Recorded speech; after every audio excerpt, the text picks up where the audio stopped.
Thân chào cả nhà, không nên xem chùa đâu đó. Nhớ đăng ký, like, comment để ủng hộ team nha. Sau khi thừa kế tài sản của cha mẹ, đêm nay tôi trốn đến một thành phố xa lạ.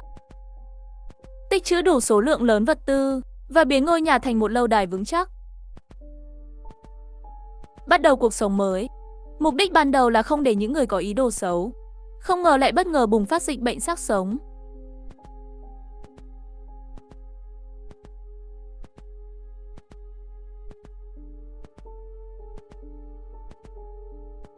Sau cái chết bất ngờ của cha mẹ, là người thừa kế thì tôi phát hiện ra, mọi người xung quanh đều tốt với tôi. Nó không còn chỉ theo nghĩa đơn giản nữa. Bọn họ cứ luôn liên tục đe dọa tôi mỗi ngày. Và tôi luôn cảm thấy cái chết của cha mẹ không phải là tai nạn, mà là có người đã tính toán trước từ lâu. Tôi đã suy nghĩ một chút, định trốn khỏi đây, sống cuộc sống mà tôi muốn sống.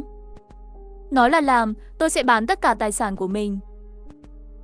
Với hơn 400 triệu tiền gửi, qua đêm trốn đến một thành phố nhỏ xa lạ. Trong một biệt thự ở ngoại ông, mua một căn biệt thự ở góc xa nhất. Bắt đầu một cuộc sống mới. Sở dĩ mua biệt thự này là bởi vì vị trí của biệt thự này tương đối xa xôi. Xung quanh dân cư thưa thớt, bình thường sẽ không bị người khác chú ý. Quan trọng nhất là nó có một tầng hầm có kích thước tương tự như trên mặt đất. Hiện tại tôi đang vô cùng bất an. Sống dưới lòng đất có thể là một lựa chọn rất tốt.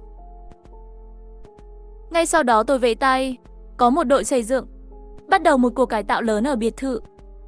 Điều đầu tiên cần làm là gia cố tường nhà. Bức tường dựa trên nền tảng ban đầu thêm 1 mét nữa. Bây giờ cao gần 3 mét. Và cũng có một lưới điện được lắp đặt trên đó.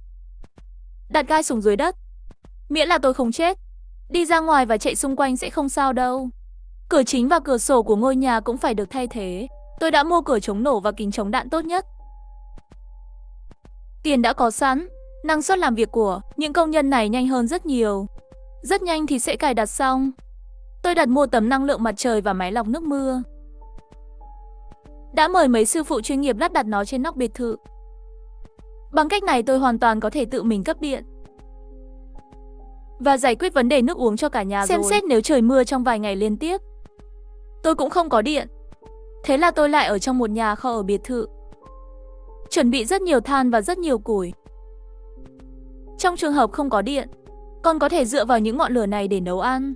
Không thể lãng phí không gian trống ở sân sau biệt thự. Tôi đã xới đất cho tôi ra. Trên đó trồng một ít trái cây và rau củ, như đậu Hà Lan, khoai tây, hướng dương hay gì đó. Còn đi chợ mua về mấy con gà văn xương. Gà này có kích thước nhỏ, ăn ít, đẻ nhiều trứng và nuôi nó ở sân sau. Nếu không có việc gì làm vẫn có thể chơi với gà. Đây cũng là nguồn bổ sung protein chính trong tương lai.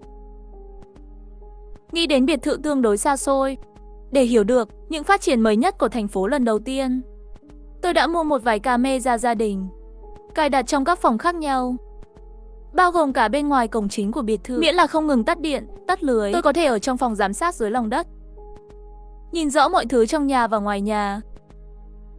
Ngoài ra còn có 2 màn hình năng lượng mặt trời. Tôi đã kết nối điều khiển từ xa, đặt chúng trên cây ở cổng trung tâm mua sắm, trên lan can bên đường, cho phép tôi nhìn thấy tất cả những thay đổi trong thành phố. Không phải vì tôi quá thận trọng. Rốt cuộc, lòng tham khiến mọi người phát điên. Tôi sợ những người thấy tôi chạy trốn trở nên tức giận vì xấu hổ, thực hiện hành động bất hợp pháp nào để tự bảo vệ. Việc cải tạo biệt thự cũng đang được tôi chi thêm tiền. Hơn 1 tháng đã lắp xong rồi. Tôi hài lòng dọn vào tầng hầm của biệt thự, bắt đầu điên cuồng mua sắm trực tuyến các loại thiết bị gia dụng. Khi còn nhỏ bị mẹ quản lý tương đối nghiêm ngặt. Bình thường tôi không được phép ăn bất cứ thứ gì. Vì vậy, tôi luôn có một giấc mơ, chính là mở một siêu thị. Mỗi ngày muốn ăn gì thì có thể ăn.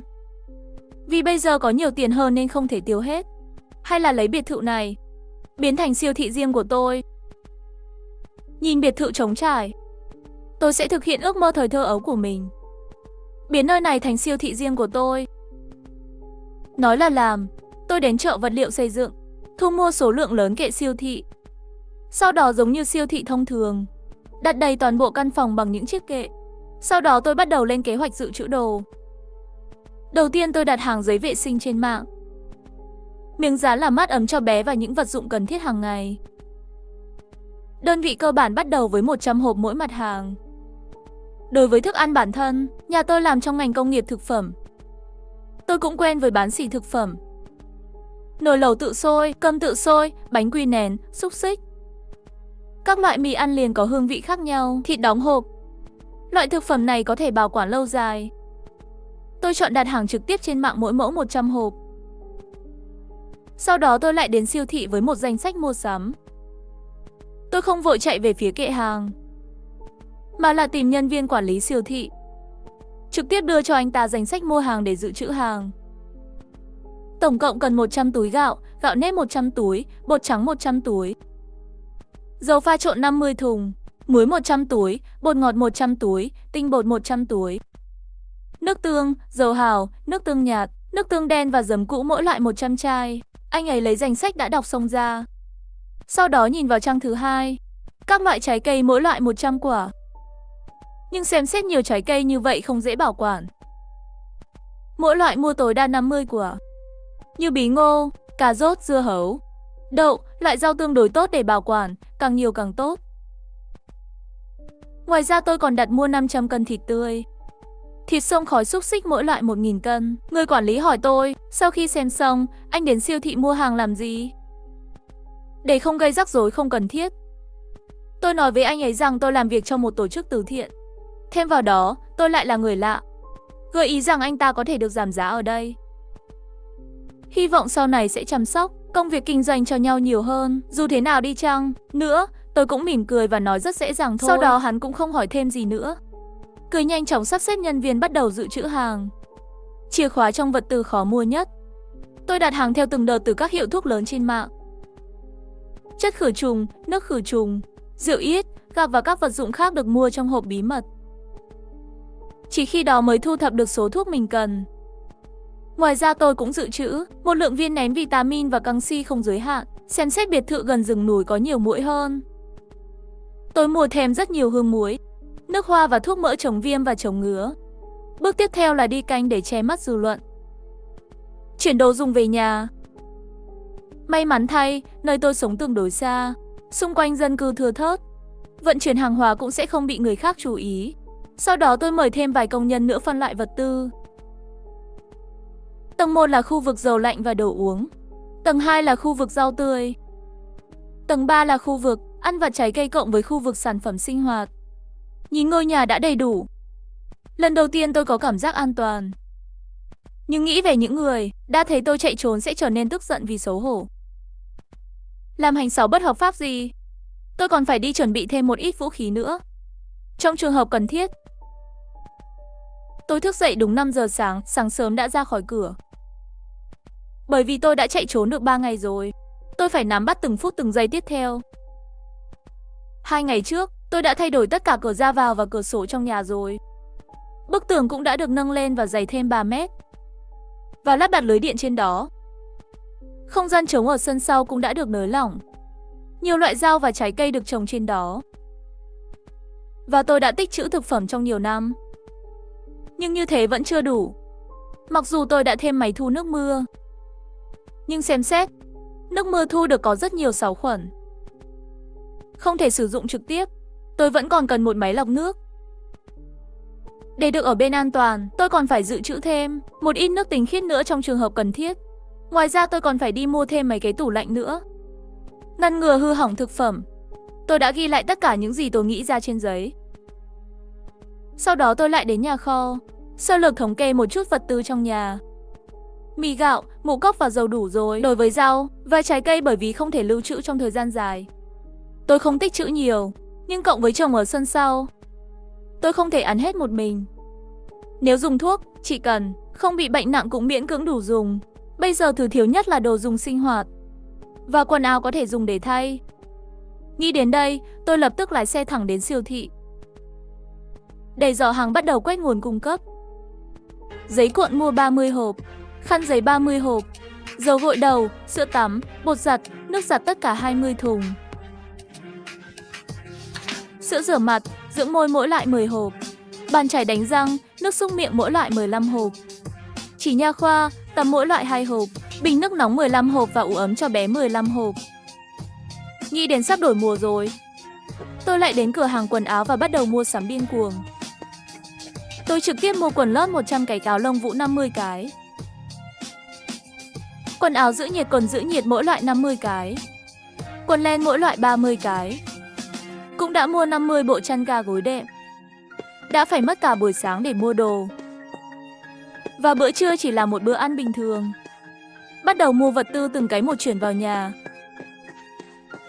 Sau khi làm xong, những thứ này, tủ đông tôi mua cũng được gửi đến. Tôi đặt tất cả những thứ không tốt để lưu trữ tất cả để vào tủ lạnh. Sau khi hoàn thành, những thứ này tủ lạnh còn rất nhiều không gian. Tôi định đi mua thêm một ít thức ăn đông lạnh. Như vậy thỉnh thoảng còn có thể đổi khẩu vị. Nói xong tôi liền chạy thẳng đến chợ bán sỉ đông lạnh mua hàng. Bánh nếp đông nhanh và bánh bao trứng đông lạnh mỗi loại 50 hộp. Thịt bò cuộn, thịt cừu cuộn, cá phi lê đông lạnh, chả gà đen mỗi loại 100 hộp, chân gà đông lạnh, ức gà, cánh gà mỗi loại 100 cân. Để không thu hút sự chú ý của người khác, tôi đã đi lại nhiều khu chợ trước mới miễn cưỡng gom đủ. Nơi tôi sống tương đối xa xôi, điện áp không ổn định, đặc biệt là mùa mưa thường xuyên mất điện. Tôi đặt thêm 5 máy phát điện và 100 thùng xăng. Trong trường hợp cần thiết, sau khi làm xong việc này, bầu trời dần trở nên tối tăm. Tôi đặc biệt chuẩn bị cho mình một bữa tối thịnh soạn. Ăn và suy nghĩ về kế hoạch dự trữ của tôi. Lúc đó tôi chợt nghĩ, có đủ thức ăn là không đủ. Tôi cũng cần phải có khả năng chống lại chúng. Chỉ có vũ khí có thể cạnh tranh với chúng. Trước đợt virus thây ma bùng phát, tôi sửa nhà trở thành một lâu đài vững chắc. Và trồng nhiều loại trái cây và rau củ ở sân sau. Còn có rất nhiều thức ăn. Nhưng phải đối mặt với quá nhiều thức ăn. Tôi phải còn mạng sống mới được. Cho nên tôi còn phải đi mua thêm một ít vũ khí nữa. Trong trường hợp cần thiết. Tôi đã đi đến chợ đen. Đã mua rất nhiều vũ khí và đạn dược. Sau đó tận dụng trời tối không có ai, các loại vũ khí được mua từng cái một chuyển vào nhà. Cứ như vậy suốt một đêm, tôi kéo thân thể mệt mỏi của mình đi ngủ. Cũng không biết đã qua bao lâu, tôi thức dậy 3 lần với một tiếng sấm. Khi tôi đến phòng giám sát để kiểm tra tình hình. Mới 1 giờ chiều, bên ngoài đã trở nên tối đen. Chỉ là có thể mơ hồ nhìn thấy cành cây trong gió thổi. Tất cả đều là âm thanh của mưa lớn. Tôi không để ý nhiều. Đang ở trong tủ đông trên lầu tìm một túi bánh bao luộc. Bây giờ sự thèm ăn của tôi không quá mạnh. Bởi vì ở nhà lâu dài về cơ bản mỗi ngày ăn một bữa. Có thể thỏa mãn tiêu hao năng lượng của tôi. Xem ra như vậy đối với dinh dưỡng cơ thể ăn vào không tốt lắm. Cho nên tôi lại mua rất nhiều vitamin trên mạng. Và các loại thuốc. Sau khi ăn bánh bao, tôi định đi chơi game để giết thời gian. Tôi đã sớm lắp đặt một phòng chơi riêng ở nhà. Cho đến nay tôi vẫn chưa thể vào chơi. Tối nay tôi định thử xem. Ngay khi đang chơi mơ hồ nghe thấy một tiếng kêu kinh hoàng. Tôi chỉ dừng lại một chút rồi tiếp tục chơi trò chơi của mình. Nhưng ngay lúc đó lại một tiếng kêu thảm thiết. Tôi vô thức nhấn nút tạm dừng trò chơi. Nghi hoặc bước ra khỏi phòng trò chơi. Đây quả nhiên không phải là âm thanh phát ra trong trò chơi.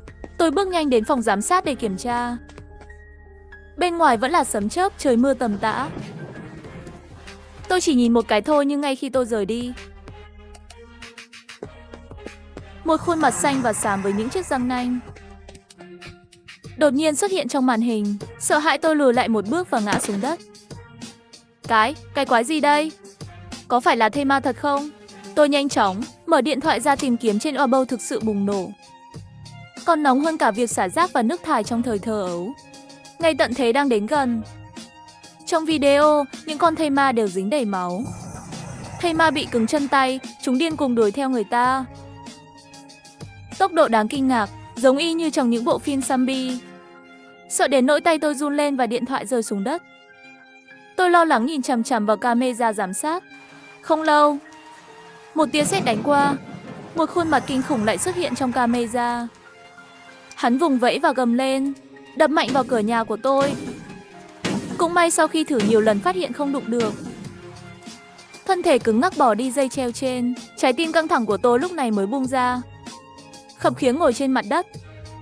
Ý thức và não bộ đang trong trạng thái va chạm. Tôi không hiểu tại sao chú lại làm thế với tôi. Một tai nạn xe hơi không thể giải thích được, lấy đi mạng sống của cha mẹ. Di sản để lại khiến tôi trở thành người trốn tránh tội lỗi. Tôi đã trốn thoát được chuẩn bị sống một cuộc sống tự do. Lại gặp phải ngày tận thế, cuộc sống khốn kiếp này. Tôi nói một câu thô lỗ, nhưng đột nhiên thông suốt. Những ngày tận thế này và những ngày nằm yên dường như cũng không phải là không qua được. Đầu tiên, căn nhà này của tôi được trang trí rất chắc chắn, cũng có thể tự cung cấp nước và điện. Dưới lòng đất còn có xử lý đặc biệt, hệ thống thoát nước và thông gió. Thứ hai, tôi sở hữu một siêu thị gia đình. Đồ ăn gì căn bản cũng không cần lo lắng. Ít nhất cũng đủ sống cho tôi 2 năm. Đối với những người muốn tìm tôi và những kẻ muốn cướp thức ăn của tôi cũng có đủ vũ khí để chống lại chúng. Sau khi nghĩ về tất cả những điều này, tôi bắt đầu sống một cuộc sống bình yên. Ngoài việc không có nguồn hàng bổ sung, mọi thứ đều đúng như tôi mong đợi. Không có gì khác biệt. Nếu 2 năm nữa tôi không chờ đợi được sự giúp đỡ, vậy cũng không cần phải sống nữa. Sau khi biết tin virus bùng phát, tôi cũng cởi mở. Trong phòng chơi riêng, tôi cho bản thân ngủ một giấc. Sáng hôm sau, bên ngoài đã thay đổi từ mưa to thành nắng gắt. Nhiệt độ ngoài trời lên tới 45 độ C. Tôi lấy một chai Coca đá ra khỏi tủ đông. Lúc này mới chậm rãi chuyển về phòng giám sát dưới lòng đất. Xem tình hình ảnh lần này đủ rõ ràng. Tôi có thể thấy rõ những thây ma đang chạy bên ngoài. Hiện tại chỉ có 2 hoặc 3 con lẻ tẻ. Ngay lúc này, một thây ma mặc bộ đồ đặt làm riêng cao cấp lọt vào tầm nhìn của tôi. Hình như anh ấy là tổng giám đốc mà tôi gặp khi chuyển vào. Hôm đó anh ấy vẫn còn tỏ ra khinh thường tôi. Không ngờ bây giờ đã biến thành bộ dạng đáng sợ này rồi. Nhưng cũng may hắn bây giờ biến thành thây ma. Không còn ai biết tôi sống ở đây nữa.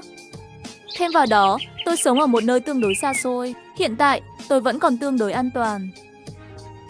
Sau đó tôi lại xem camera giám sát một lát, phát hiện bọn thây ma chỉ là sau khi quay vòng nhàm chán. Tôi cảm thấy mất hứng thú. Tôi liền đi đến khu rau tươi trên lầu. Tìm được một ít rau xanh, nấm si tết, nấm kim vàng và một miếng thịt bò tươi lớn. Lại tìm thấy một ít viên tôm trong tủ đông.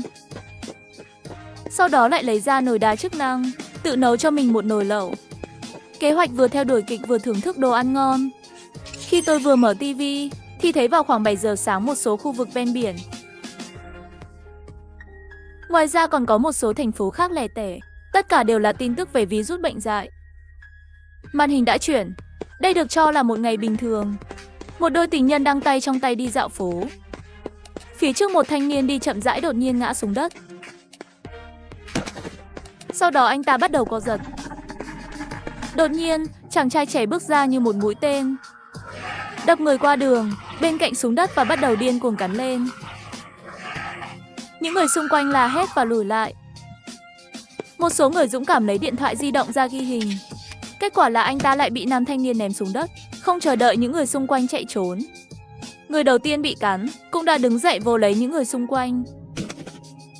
Ngay khi tôi đang chăm chú xem, bên ngoài đột nhiên phát ra âm thanh của thây ma và tiếng gõ cửa. Không lâu sau, trên cửa sổ và cửa chính thì đầy xác sống. Âm thanh bang bang bang phát ra từ mọi hướng. Lúc này tôi mới nhận ra là do tivi của mình đã mở quá lớn. Tôi đột nhiên có chút hối hận. Lúc đầu khi cải tạo nên làm cho tầng trên giống như tầng hầm, đã được trang trí ở trạng thái cách âm hoàn toàn. Tôi đành thở dài để không bị những thây ma này quấy rối. Tôi chỉ có thể chuyển nồi lẩu xuống tầng hầm. Sau khi ăn xong món lẩu bên trong tôi luôn cảm thấy không an toàn. Mặc dù ngôi nhà này rất kiên cố, nhưng trong những ngày tận thế này, không thể đảm bảo người khác sẽ không có gì. Sẽ không có vũ khí nào tiên tiến hơn của tôi. Và những vũ khí tôi mua này có thể bảo vệ bản thân, nhưng không có nghĩa là có thể ngăn chặn tất cả mọi người. Tôi vẫn phải cẩn thận hơn. Tôi ở trong tất cả các góc nhà đều rắc một lớp bụi mịn, làm cho nhà mình như không có người ở. Một mặt có thể cải thiện tỷ lệ sống sót của mình, mặt khác cũng có thể đạt được hiệu quả che mắt. Về vị trí của tầng hầm, những gì tôi làm là một cánh cửa bí mật và công tắc được lắp đặt trên đồ trang trí của ngôi nhà.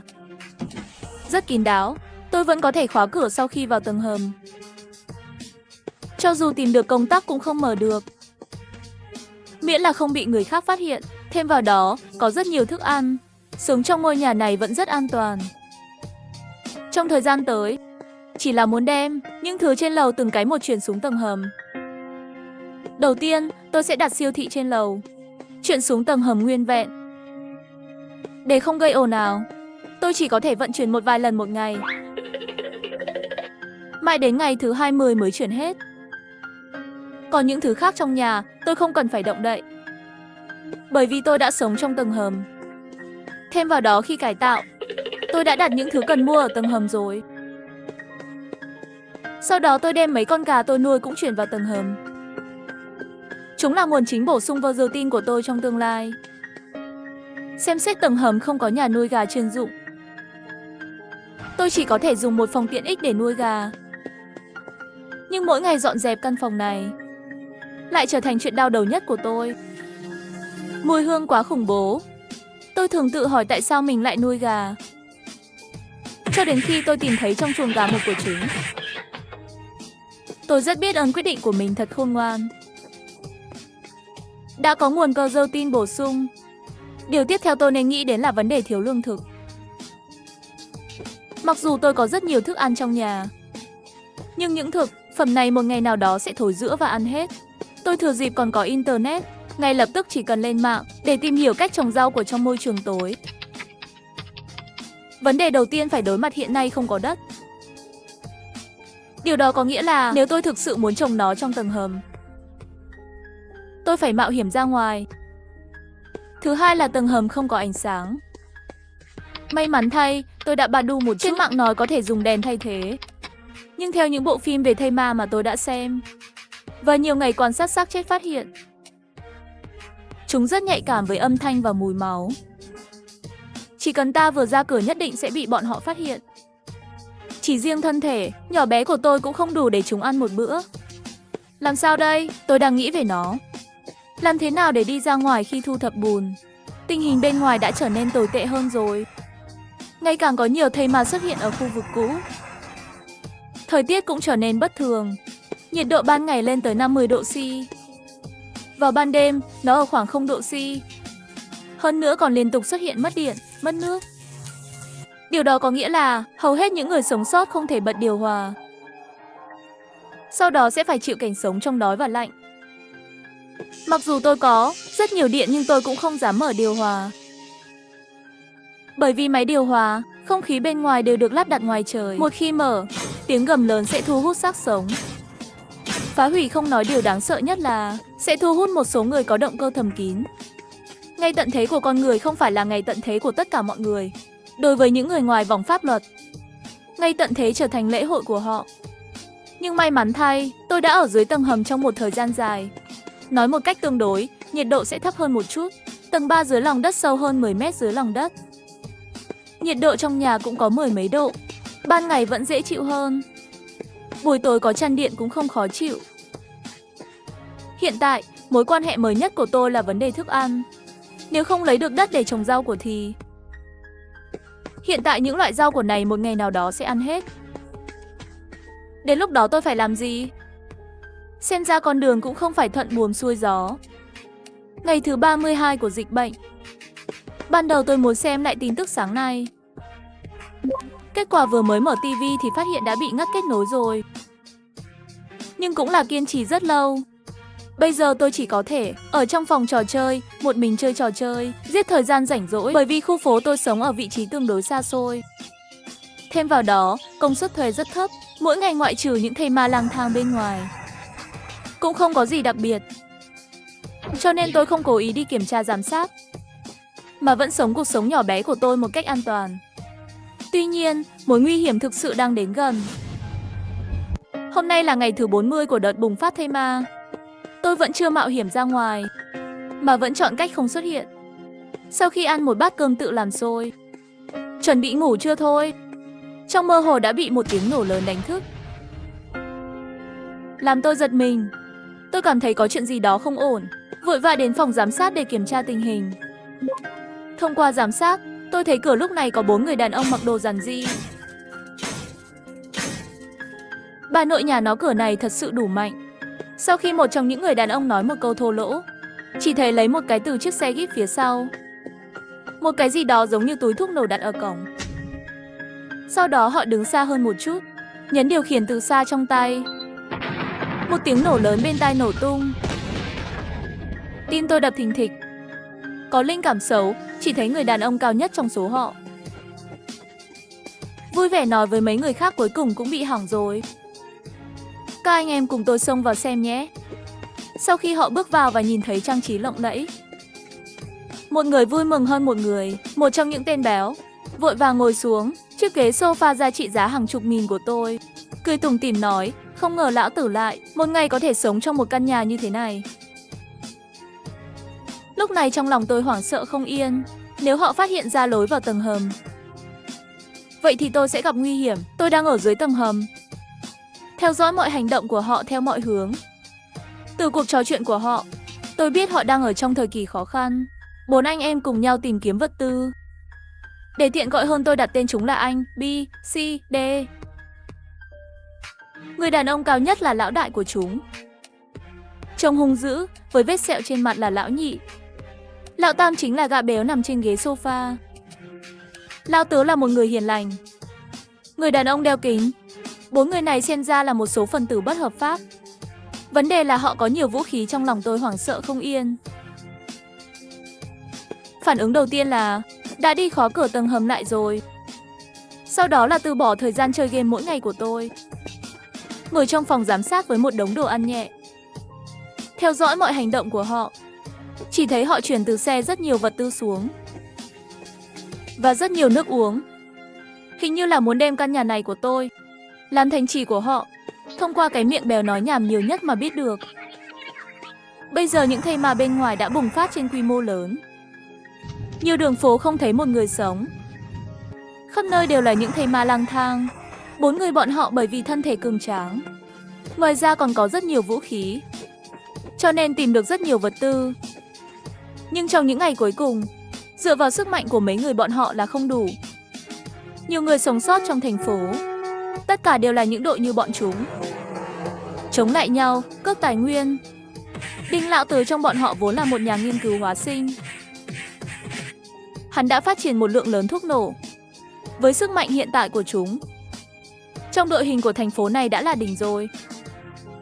Trời lạnh nhưng lão đại vẫn rất cẩn thận, anh ấy sợ người khác ghen tị, lại sợ đối phương nhiều thế lực. Vì vậy, đã lái xe đến khu biệt thự này, vừa xuống xe là bộ não của đội, Đinh lão tứ nhìn thấy trong nháy mắt. Ngôi nhà này được trang bị rất nhiều tấm năng lượng mặt trời, có thể tự cấp điện. Đối với thời tiết khắc nghiệt hiện nay, có điện mới có thể sống tốt hơn. Vì thế họ quyết định nhắm vào nhà tôi thành thành trì của họ. Thông qua cuộc trò chuyện của họ, tôi biết xác sống toàn thân không có điểm yếu. Điểm yếu duy nhất là cái đầu. Nhưng ngay khi tôi qua camera, quan sát mọi hành động của họ, có một mùi hôi thối nồng nặc từ lỗ thông hơi. Lúc đầu còn chưa cảm thấy mùi hôi như vậy. Tôi đã chuyển màn hình giám sát, phát hiện lúc này xung quanh nhà đều là thây ma. Chắc là do họ là môn quá lớn, cộng đồng xác sống. Tất cả đều do bị thu hút đến xung quanh nhà. Tôi vội vàng mở hệ thống lọc không khí. Nghĩ đến đây tôi không khỏi thầm cười lên. Mặc dù tôi không thiếu tiền, nhưng khi cải tạo, bởi vì trên lầu có diện tích lớn cửa sổ có thể thông gió, tôi không đặc biệt lắp đặt hệ thống lọc không khí toàn bộ ngôi nhà, mà dưới lòng đất là vì khó thông gió. Vì vậy, tôi chỉ đặt hệ thống thông gió trong tầng hầm. Nó có hệ thống lọc không khí. Lần này 4 huynh đệ này sợ là sẽ bị hồi chết. Tôi nhìn hình ảnh camera giám sát cười nhèo mắt. Bằng cách này, họ sẽ sớm rời đi thôi. Không ngờ tôi sẽ không cười được sớm thôi. Bởi vì họ đã tìm thấy dấu vết của sự tồn tại của tôi. Tôi đã nhìn thấy Đinh lão tứ xảo quyệt, mang theo một số rác thải sinh hoạt mà tôi để lại. Nói với 3 người kia, cách đây không lâu có người ở đây, Vỏ bên trong của giáp vẫn chưa bị thối rữa hoàn toàn. Sau khi nghe anh ta nói, ba người kia lập tức cầm vũ khí tìm kiếm khắp nhà. Tôi lo lắng nhìn chằm chằm vào camera giám sát. Chỉ cần có người đi đến nơi gần cánh cửa hoặc công tắc. Tim tôi đập rất nhanh, sợ bị họ phát hiện. May mà họ chưa từng đến biệt thự nào khác. Nếu không rất có thể sẽ phát hiện ra. Tất cả các biệt thự ở đây, tất cả đều có một tầng hầm lớn. Chẳng bao lâu họ đã lục soát toàn bộ ngôi nhà. Không tìm thấy gì bất thường. Tên béo là người đầu tiên chọn từ bỏ. Lại ngồi trên chiếc ghế dài đắt tiền của tôi. Lúc này lão đại cũng đi tới hỏi tên béo. Có thể là đi tìm đồ tiếp tế rồi. Không có gì để ăn trong phòng này. Giả lão đại gật đầu. Cũng bỏ vũ khí trong tay xuống. Béo, chúng ta vẫn phải cẩn thận một chút. Để ngăn chủ nhân của ngôi nhà này quay lại, hoặc một đội khác tìm thấy ở đây. Trong khi họ nói chuyện, Lão Nhị cũng về rồi, đầu đầy mồ hôi. Hắn nhặt điều khiển, điều hòa không khí là muốn bật điều hòa. Đinh Lão Tứ thấy vậy lập tức chạy tới trước. Một cái tát liền quạt Lão Nhị bay ra ngoài. Một cái đặt điều khiển từ xa điều hòa không khí. Lão Nhị đứng dậy khỏi mặt đất. Mắt nhìn chằm chằm, hắn vốn có vẻ ngoài hung dữ. Lúc này dáng vẻ càng thêm hung ác. Đinh Lão Tứ không sợ hắn, đồ ngốc. Tiếng gầm bên ngoài máy điều hòa quá lớn, sẽ thu hút rất nhiều thây ma. Mày muốn giết bọn này à? Nói xong hắn bật cái quạt điện tôi để trong phòng. 4 người lúc này mới thoải mái phát ra âm thanh. Tôi nhìn hình ảnh giám sát, dùng sức đập nắm đấm. Tại sao tôi quên mang cái này xuống? Sau đó liền nghe được Đinh Lão Tứ tiếp tục nói. Căn phòng này vốn đã đủ vững chắc. Nhưng bây giờ cánh cửa đã bị chúng ta phá hủy. Cho nên chúng ta vẫn phải giống như trước. Thay phiên nhau tuần tra mỗi đêm. Tất cả mọi người gật đầu không có ý nghĩa gì. Tự tìm chỗ nghỉ ngơi rồi. Rất nhanh trong camera giám sát đã có tiếng ngáy như sấm. Thấy họ không nói chuyện nữa, tôi nhanh chóng điều chỉnh âm thanh đến mức thấp nhất. Trong lòng cuối cùng cũng thở phào nhẹ nhõm. May mà không bị họ phát hiện. Để an ủi trái tim nhỏ bé căng thẳng nửa ngày của tôi quyết định tối nay sẽ ăn một bữa ngon. Nhưng mà nghĩ đến lúc này trên lầu có 4 tên ác quỷ, tôi đã từ bỏ ý tưởng đó. Ôm một đống đồ ăn nhẹ định làm một chút. Mặc dù họ không còn tìm kiếm chính ngôi nhà nữa, mà đã chuyển sang tập trung vào bên ngoài, nhưng tôi vẫn có chút không yên tâm. Chỉ đơn giản là đặt chăn và gối tất cả đều chuyển đến phòng giám sát. Sau đó không có gì bất thường xảy ra, tôi cũng ngủ thiếp đi. Sáng hôm sau khi họ ăn cơm tự làm nóng, Giả Lão Đại và Mặt Sẹo ra ngoài tìm nguồn cung cấp. Tên béo ngủ trên ghế sofa, Đinh Lão Tứ lại đem thư phòng trên tầng 2 của tôi. Biến thành phòng, thí nghiệm lúc này đang chơi với một đống thứ màu đen. Tôi nhìn chằm chằm hắn rất lâu, cũng không thấy gì cả.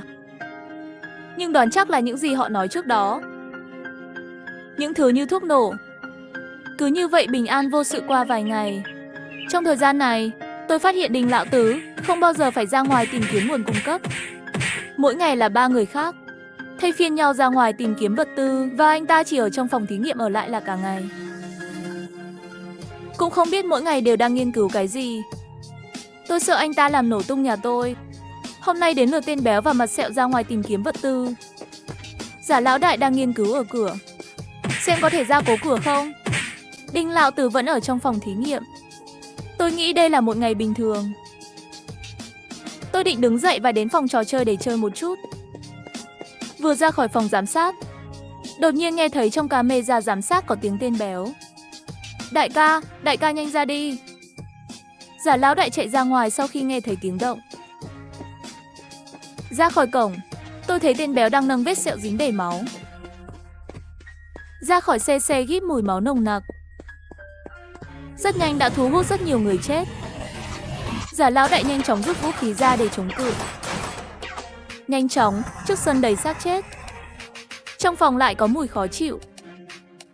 Tôi vội vàng mở hệ thống lọc không khí. Khi xem camera giám sát, gã béo đã vác theo Mặt Sẹo vào trong nhà. Lúc này Mặt Sẹo tái nhợt, một nửa cơ thể đều bị máu nhuộm đỏ. Mắt đỏ nhắm nửa chừng có vẻ sắp bị sốc rồi. Hắn toàn thân treo trên người tên béo, làm cho tên béo cũng đầy máu me. Tôi lập tức cũng căng thẳng, mắt nhìn chằm chằm vào màn hình, tự hỏi chuyện gì đã xảy ra với họ. Giả lão đại giúp tên béo mang mặt sẹo nằm xuống ghế sofa. Đinh Lao Tứ cũng từ lầu 2 đi xuống, chỉ thấy mặt hắn căng lên, biểu cảm rất nghiêm túc. Vết sẹo đây có phải là bị thây ma cắn không? Giọng anh ta lạnh lùng không có cảm xúc. Sau khi nghe anh ta nói, đại ca cũng đã thay đổi vẻ lo lắng. Tên béo thấy vậy lập tức nói, lão đại, không phải bị thây ma cắn đâu. Hắn chính là bị bọn khốn đó bắn một phát. Giả lão đại và Đinh Lão Tứ sau khi nghe xong mới thở phào nhẹ nhõm, cùng nhau đi đến trước ghế sofa quan sát vết thương của mặt sẹo. Bốn anh em trước đây còn gọi là anh em. Có chuyện xảy ra với ai đó, mọi người chỉ đang lo lắng mình có thể sống sót hay không. Xem ra trong thời kỳ tận thế nhân tâm đều không đáng tin cậy. Tôi tiếp tục quan sát họ. Thông qua cuộc trò chuyện của họ, tôi đã biết lý do tại sao họ lại trở thành như bây giờ. Chuyện này còn phải nói, đến khi hai người đi ra ngoài tìm đồ tiếp tế. Ban đầu tên béo và mặt sẹo chỉ là thử vận may ở rìa thành phố, không ngờ gặp phải đội nhỏ do đối phương lãnh đạo, cũng đang tìm kiếm vật tư. Đại ca của đội đối phương gọi là Đầu Lưng To. Trước khi ngày tận thế đến, ông ấy là một người nổi tiếng, trong tay có rất nhiều vũ khí sát thương, cho nên hắn ở trong đội của thành phố này, thực lực là mạnh nhất.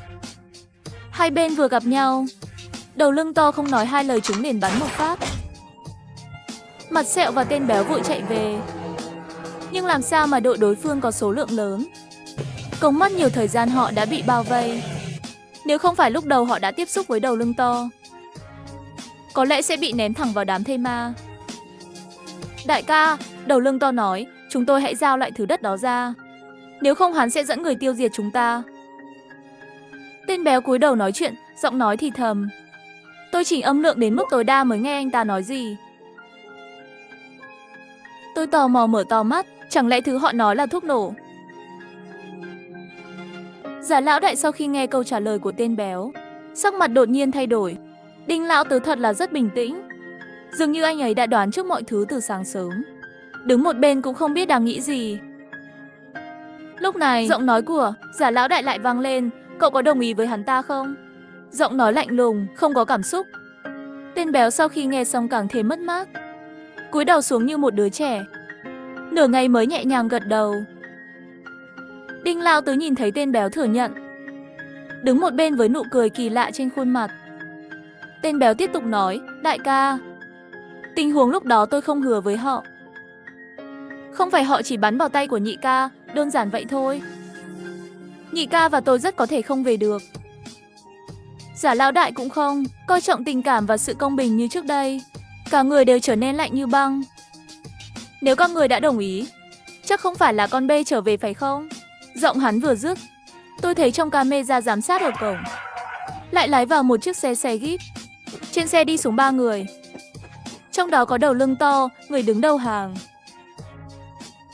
Có lẽ đó là cái người Đầu Lưng To mà họ luôn nói đến. Hai nhóm này sẽ không đánh nhau phải không? Vậy điều này cũng quá thú vị phải không? Sợ đến nỗi tôi nhanh chóng chuyển đến một hộp đồ ăn nhẹ. Tôi định vừa ăn vừa xem họ đánh nhau. Cứ như vậy, tôi đang quan sát dưới tầng hầm. Hai nhóm đối đầu nhau ở biệt thự của tôi. Chỉ thấy giả lão đại đưa hai người kia vào trạng thái chiến đấu. Có vẻ như giả lão đại thà đánh nhau, cũng không muốn giao nộp loại đất thần bí kia. Có thể thấy đất này đối với tất cả mọi người đều cực kỳ quan trọng. Đầu Lưng To thật là có tốt bụng chỉ mang theo hai người đi vào. Vũ khí trong tay họ rõ ràng là tiên tiến hơn nhiều so với giả lão đại. Chỉ thấy giả lão đại và hai anh em khác, một bên bắn ra ngoài cửa, một bên hướng lùi lại, hỏa lực của chúng đè bẹp, muốn tự mình vào trong nhà. Ôi chúa ơi, chuyện xảy ra trước mặt tôi chỉ có trên tivi mới có. Không đợi tôi phấn khích bao lâu, tôi cảm thấy buồn cho mấy người giả lão đại rồi. Bởi vì những vũ khí của Đầu Lưng To mạnh hơn nhiều. Chẳng mấy chốc họ đã vào trong nhà. Lúc này tôi mới phát hiện trên người giả lão đại đã bị thấm máu rồi. Hình như không biết lúc nào anh ta đã bị bắn. Điều tiếp theo khiến tôi càng không ngờ tới đã xảy ra. Anh ấy thậm chí không biết liệu ngôi nhà có sụp đổ không. Trực tiếp lấy ra túi thuốc nổ hướng đầu lưng to ném nó đi. Một tiếng nổ lớn vang lên trong nhà, cả ngôi nhà rung chuyển. May mắn thay, khi tôi trang trí vật liệu sử dụng đều là hàng đầu. Ngôi nhà chỉ rung chuyển dữ dội một lúc. Tôi đã mất một thời gian dài để hồi phục. Khi tôi nhìn lên camera giám sát, tôi giật mình, máy giám sát của tôi bị hỏng hoàn toàn. Ánh sáng trên đầu cũng bắt đầu rung chuyển. Cuối cùng cúp hết rồi, tầng hầm trong nháy mắt, trời tối đen như mực. Bà nội nói chứ, thật là thái quá, mở cửa ra, về nhà đi. Tôi chửi thề. Có vẻ như hệ thống, năng lượng mặt trời của tôi bị nổ tung bởi vụ nổ này. Nhưng không sao, khi đó, để đối phó với mùa mưa lũ ở miền Nam, sợ ánh sáng mặt trời không đủ, công ty thiết kế nhà vẫn còn ở tầng hầm lắp cho tôi một nhà máy phát điện và dự trữ 20 hộp dầu diesel. Nghĩ đến đây tôi chạy về phía nhà máy điện. Ngay khi tôi chuẩn bị khởi động máy phát điện, tôi đột nhiên nhận ra, dừng lại. Tôi chợt nghĩ toàn bộ nhà tôi phát điện được kết nối với nhau. Nếu trên lầu còn có người, đặc biệt là Đinh lão tử có chỉ số thông minh tương đối cao, nếu còn sống sau khi họ phát hiện ra không có điện, lại có điện, đó không phải là trực tiếp nghi ngờ ngôi nhà này còn ai nữa không? Bây giờ camera giám sát cũng không nhìn được, tôi cũng không biết bên ngoài có chuyện gì. Giờ phải làm sao đây?